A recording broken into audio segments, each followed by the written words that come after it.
আসসালামু আলাইকুম। আমার চ্যানেলে সবাইকে স্বাগতম। আবারও নতুন আরেকটি রেসিপি নিয়ে তোমাদের মাঝে হাজির হলাম। আজকে তৈরি করে দেখাবো 10 টাকা দামের বিস্কুট দিয়ে ফ্যামিলি সাইজের মজাদার একটি পুডিং রেসিপি। আশা করি রেসিপিটি অনেক বেশি ভালো লাগবে। আর পুরো ভিডিও জুড়ে তোমাদের সাথে থাকবো আমি জান্নাত। তো মূল উপকরণ চলে এলাম পুডিং তৈরির জন্য। প্রথমে দেখো এখানে আমি বড় একটি পাত্র নিয়েছি, স্টিলের পাত্র। এখন আমি চুলায় পাত্রটা বসিয়ে এখানে 2 টেবিল চামচ চিনি দিয়ে ক্যারামেলটা তৈরি করে নিচ্ছি।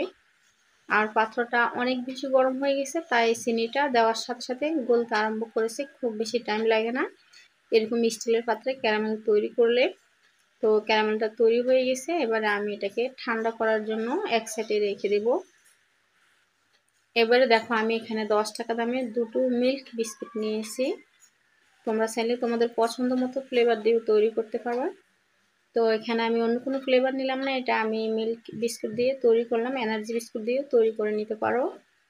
তো বিস্কুটগুলো খুলে নিচ্ছি, এবারে হাত দিয়ে বিস্কুটগুলো ভেঙে নিচ্ছি।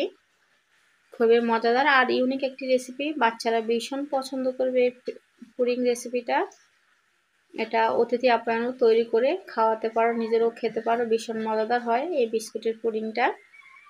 তো বিস্কুটগুলো এক এক করে ভাঙা হয়ে গেছে। এবারে দেখো যেটা আমি করবো, একটি মিক্সি জার নিচ্ছি আর এখানে চিনি দিচ্ছি 1 কাপ চিনি। মিষ্টিটা তোমরা তোমাদের পছন্দ মতো কম বেশি করে নেবে। এখন এই চিনিটাকে আমি পাউডার করে নেব মিক্সার জারে করে। এত করে মিশাতে খুব বেশি সময় লাগে না, অল্প সময়ে হয়ে যায়। এবারে যে বিস্কুটগুলো হাত দিয়ে ভেঙে নিয়েছিলাম সেগুলো চিনির সাথে দিয়ে দিচ্ছি। আর অনুরোধ করব ভিডিওটি স্কিপ না করে সম্পূর্ণ ভিডিওটি দেখার জন্য। খুবই ছোট্ট একটি ভিডিও, স্কিপ করলে কিছুই বুঝতে পারবে না। তো চিনি ও বিস্কিটটা খুবই সুন্দরভাবে আমার মিক্স করা হয়ে গেছে, পাউডার করা হয়ে গেছে। এবারে একটি সার্ভিং বল নিলাম আর এখানে দেখো আমি কাপ মেপে দুধ দেব, যাতে পুডিংটা তৈরি করতে অসুবিধা না হয়, পারফেক্টভাবে বসে যায়। উপকরণ যদি মেপে দেওয়া হয় কম বেশি হয়ে যায় তাহলে কিন্তু পুডিংটা বসতে চাইবে না। তো এখানে আমি 2 প্যাকেট বিস্কুট নিলাম আর সেজন্য নিলাম 2 কাপ লিকুইড দুধ। দুধটা আগে থেকে জাল করে ঘন করে নিতে হবে, বা পাউডার মিল্কও গুলে তোমরা ঘন করে গুলে ব্যবহার করতে পারো। তো সম্পূর্ণ উপকরণটা ভালোভাবে হ্যান্ড উইচ দিয়ে মিশিয়ে নিলাম। এবারে দেখো এখানে ডিম দিয়ে দিচ্ছি। রুম টেম্পারেচার থাকা দুটো ডিম দিলাম আমি এখানে। তো 2 কাপ দুধ, 2 প্যাকেট বিস্কুট, 10 টাকা দামের বিস্কুট আর দুটো ডিম।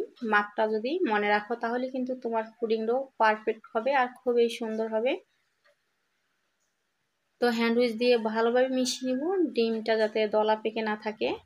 এবারে দেখো এখানে 1 ফোঁটা মতো ভ্যানিলা এসেন্স দিলাম, এটা ফ্লেভারের জন্য।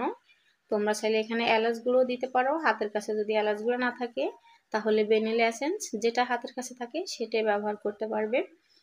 হ্যান্ড উইচ দিয়ে ভালোভাবে মিশিয়ে নিলাম। এবারে দেখো আমার এই ক্যারামেলটাও খুবই সুন্দরভাবে বসে গেছে। এবারে পুডিংটা যাতে পারফেক্ট হয়, কোনো প্রকার দানাদার না থাকে, লাম্পস না থাকে, সেজন্য আমি একটি স্ট্রেনার করে ছেঁকে নেব। তোমরাও অবশ্যই ছেঁকে নেবে, এতে করে পুডিংটা খুবই সফট হবে, স্মুথ হবে। ছেঁকে নিলাম হ্যান্ড উইচ দিয়ে ভালোভাবে, নিংড়ে যতটুকু নেওয়া যায়। তো দেখো অনেকটা বিস্কুটই রয়ে গেছে এখানে। এবার আমি সরাসরি চুলায় চলে যাচ্ছি। এখানে আমি রাইস কুকার বসিয়ে আগে পানিটা বলক উঠিয়ে নিয়েছি, গরম করে নিয়েছি। এবার একটি স্ট্রেনার দিয়ে দিচ্ছি। স্ট্রেনার দিয়ে আমি পুডিংয়ের পাত্রটা বসিয়ে দিচ্ছি আর একটি ঢাকনা দিয়ে দিচ্ছি। ঢাকনা দিলে হবে কি, বাষ্পটা আর পড়বে না পুডিংয়ের মধ্যে।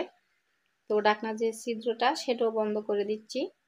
তো আমার এই পুডিংটা হতে 40 মিনিট টাইম লেগেছিল, তোমাদের হয়তো আর একটু কম বেশি লাগতে পারে যদি চুলায় করো। তো 40 মিনিট পরে আমি তোমাদের পুডিংটা তৈরি করে দেখাচ্ছি, আনমোল্ড করে দেখাচ্ছি। আমার পুডিংটা এখনো ঠান্ডা হয়নি, অনেকটা গরম আছে। তো ক্যারামেলটা পাত্রের এক পাশে রয়ে গেছে, কিন্তু পুডিংটা যেহেতু অনেকটা গরম, ঠান্ডা হলে গলে খুব সুন্দরভাবে বের হতো। তো পরিবেশনের জন্য আমি তাড়াতাড়ি বের করে নিচ্ছি। এবারে পুডিংটা কেটে তোমাদের মাঝে পরিবেশন করে দেখাচ্ছি। তো এই পুডিংটা ফ্রিজে রেখে কয়েক ঘন্টা রেখে ঠান্ডা করে খেলে অনেক বেশি মজা হয়। আমি গরম গরমই কেটে দেখাচ্ছি। কেমন লাগলো আমার আজকের এই পুডিং রেসিপি? ভালো লাগলে একটি লাইক করে দিও আর প্রতিদিন এরকম নতুন নতুন রেসিপিতে চ্যানেলটি সাবস্ক্রাইব করে পাশে থেকো। সবাই ভালো থেকো, আল্লাহ হাফেজ।